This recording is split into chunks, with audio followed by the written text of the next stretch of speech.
Friends, आज हम मारवाड़ रियासत के संस्थापक राव सिंह के बारे में अध्ययन करेंगे। इससे पहले हमने पार्ट फर्स्ट में राठौड़ शब्द की उत्पत्ति, साथ ही राठौड़ों की उत्पत्ति के संबंध में विभिन्न इतिहासकारों के मत जानने का प्रयास किया।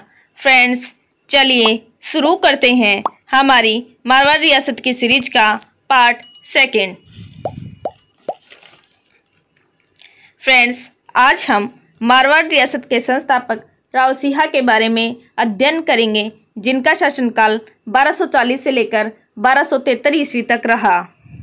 राव सिंह मारवाड़ रियासत के राठौड़ वंश के मूल या आदि पुरुष भी कहे जाते हैं। इनके संबंध में जानकारी देने वाला एकमात्र ऐतिहासिक स्रोत बिठू गांव से मिला शिलालेख है, जो राजस्थान के वर्तमान पाली जिले में अवस्थित है।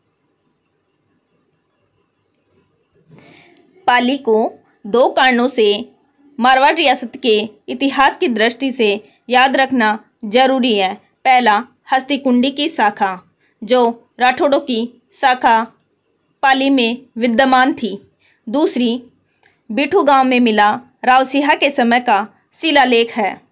आई होप दोनों कारण पाली के संबंध में समझ में आ गए होंगे। अब चलते हैं पाली में मिला बिठू शिलालेख के बारे में कि बिठू शिलालेख राव सिंह के बारे में क्या जानकारियां देता है। यह 3-4 जानकारियां प्रोवाइड करवाता है। पहला, इस शिलालेख में राव सिंह को योद्धा के रूप में बताया गया है कि उनके हाथ में एक भाला है और वो घोड़े पे बैठे हुए हैं। दूसरा, उनकी पत्नी का नाम पार्वती सोलंकी बताया गया है और उनके पिता का नाम सेतराम बताया गया है। मैं लिख देती हूँ। चौथा, उनकी मृत्यु तिथि 1273 ईस्वी बताई गई है। आई होप आपको इस शिलालेख के बारे में पता लग गया है कि राव सिंह के बारे में यह क्या इन्फॉर्मेशन देता है। राव सिंह के समय का शिलालेख पाली में मिलता है। इसका मतलब राव सिंह का राज्य विस्तार पाली के आसपास तक के क्षेत्र तक सीमित था और उनका आरंभिक शासन क्षेत्र भी पाली ही था। यही वजह है कि राव सिंह ने अपनी पहली राजधानी पाली को बनाया। अब हम जानते हैं कि राव सिंह का राजस्थान की तरफ आगमन कैसे हुआ और इस संबंध में मुणोत नैन्सी और कर्नल जेम्स टोड का क्या मानना है।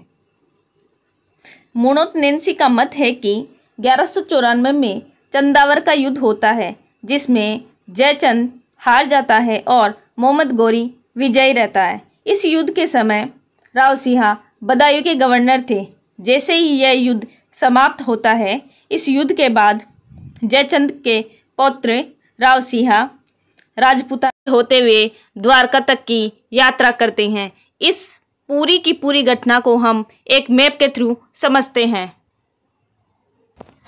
फ्रेंड्स, ये यूपी है, यहीं पर कन्नौज अवस्थित है। कन्नौज से होते हुए राव सिंह द्वारका यानी गुजरात में गए।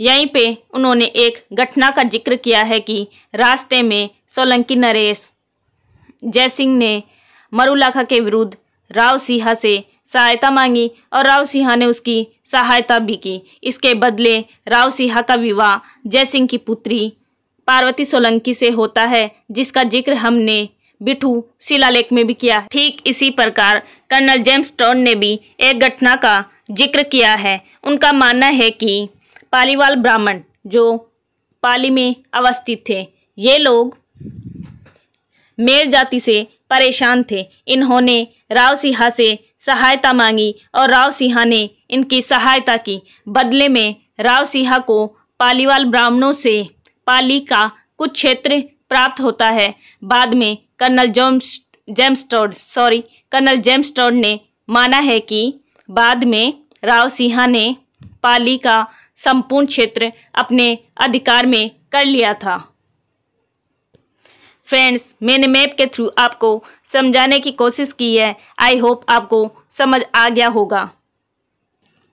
1273 ईस्वी में राव सिंह की मृत्यु हो जाती है। इस युद्ध में लाखों लोगों की मृत्यु हो जाती है। इस युद्ध को लाखा ज्वर का युद्ध भी कहा जाता है। गाइस, ये लाइन और ये वाली इन तीनों लाइनों का मेंशन मैंने मैप के थ्रू समझाया है। जिस समय राव सिंहा राजस्थान में राठौड़ वंश की स्थापना कर रहे थे, उसी ड्यूरेशन के दौरान दिल्ली सल्तनत में गुलाम वंश का शासन था। फ्रेंड्स, चलते हैं हमारी नेक्स्ट स्लाइड की तरफ, जिसमें हम जानने का प्रयास करेंगे कि राव सिंहा के पश्चात किस प्रकार राठौड़ों ने अपने राज्य का विस्तार किया, या दूसरे शब्दों में कहें तो पाली से बाहर राठौड़ों का राज्य विस्तार कैसे हुआ। राव सिंहा के पश्चात जो राठौड़ वंश के अगले शासक बनते हैं राव आशनाथ, जिन्हें राव आशनाथ भी कहा जाता है और राव आस्थान भी कहा जाता है, जिनका शासनकाल 1273 से लेके 1291 में रहा। राव आशनाथ राव सिंहा और पार्वती सोलंकी के पुत्र थे। इन्होंने अपने राज्य का विस्तार किया, यानी हम राव सिंहा के बाद के शासकों में मेन बात यह देखेंगे कि इन्होंने मारवाड़ रियासत को आगे बढ़ाने में क्या योगदान दिया। तो राव आशनाथ ने खेड़ पर अधिकार किया और मुंदोच पर अधिकार किया, जो वर्तमान राजस्थान के बाड़मेर जिले में पड़ते हैं। साथ ही इन्होंने अपने प्रशासन का केंद्र मुंदोच को चुना और अपनी नई राजधानी खेड़ गांव को बनाया, जो वर्तमान बाड़मेर में अवस्थित है।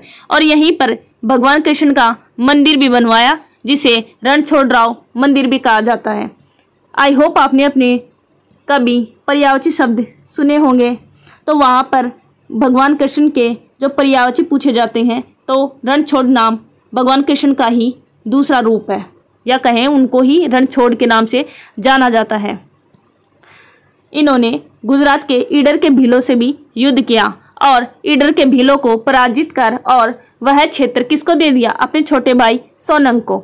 और जब इन्हें 1291 में यह पता लगा कि जलालुद्दीन खिलजी ने पाली पर अटैक कर दिया है, तो ये युद्ध लड़ते हुए मृत्यु को प्राप्त हो जाते हैं। कब? 1291 में। आई होप फ्रेंड्स आपको ये स्लाइड समझ में आ रही होगी, और हमने जो राव आशनाथ के बारे में जो भी पढ़ा वो भी आपको समझ आ गया होगा। मैं एक मैप ड्रॉ करके आपको बताती हूँ कि ईडर कहाँ पे अवस्थित है। यह हमारा राजस्थान है। राजस्थान के जस्ट नीचे जाते हैं तो ये कच्छ का रण का क्षेत्र पड़ता है, यहीं पर ईडर अवस्थित है।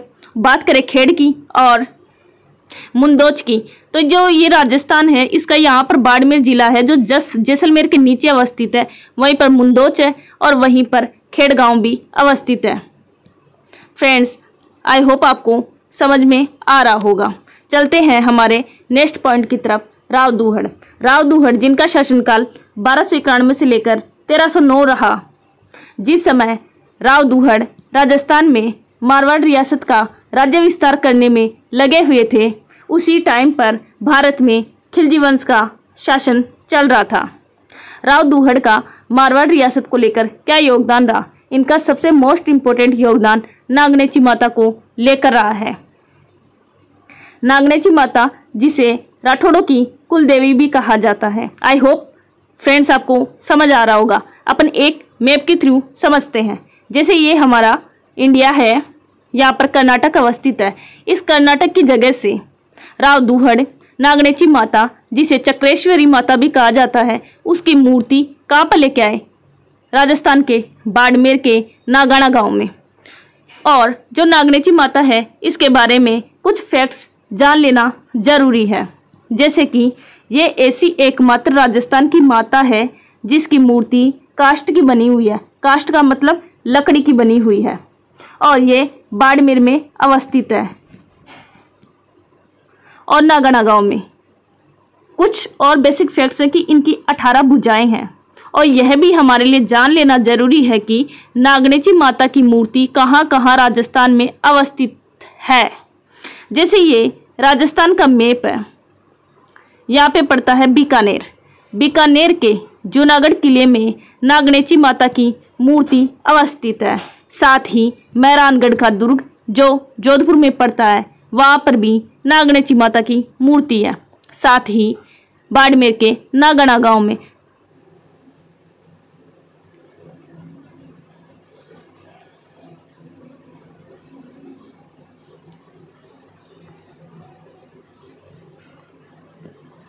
फ्रेंड्स, नागणेची माता के थ्रू एक और फैक्ट्स को जान लेना जरूरी है, या कहें यह बात भी प्रमाणित हो जाती है कि राठौड़ वंश राष्ट्रकूट राजवंश से ही निकले हैं। जैसे कि ये इंडिया का मैप है, इंडिया के कर्नाटक से नागणेची माता को राव दुहड़ राजस्थान के बाड़मेर जिले में लेके आए, यानी नागाना गांव में। तो ये मूर्ति दक्षिण से उत्तर की तरफ आ रही है, और हमने पहले ही विभिन्न इतिहासकारों के मत जाने हैं, जिसमें बताया गया है कि राठौड़ राष्ट्रकूट राजवंश से ही निकले हैं। तो ये यहाँ पर ही राष्ट्रकूट राजवंश का शासन हुआ करता था। आई होप ये फैक्ट्स हम यहाँ पर प्रमाणित कर सकते हैं।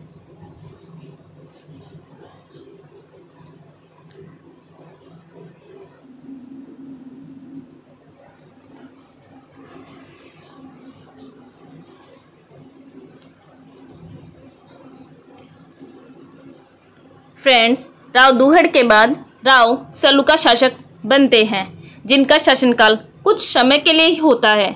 जब ये शासक बनते हैं तो एक साधु के आशीर्वाद से इनके 4 पुत्र होते हैं, मल्लीनाथ, वीरमदेव, शोभित और जैतराम। इनका शासनकाल बहुत शॉर्ट टर्म के लिए होता है।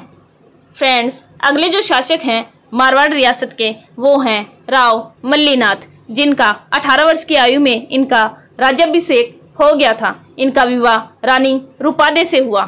रानी रूपादे के प्रभाव में ही आकर इन्होंने राजपाट या कहें सिंहासन से संन्यास ले लिया। संन्यास के बाद ये राजस्थान में लोक देवता के रूप में प्रसिद्ध हुए, जो हम राजस्थान की आर्ट एंड कल्चर में पढ़ेंगे। इनका मंदिर राजस्थान के बाड़मेर जिले में अवस्थित है। संन्यास लेने के बाद मारवाड़ रियासत का शासक कौन बनता है? इनका छोटा भाई वीरमदेव। वह भी शॉर्ट टर्म के लिए या कहे थोड़े से समय के लिए ही शासक बनते हैं।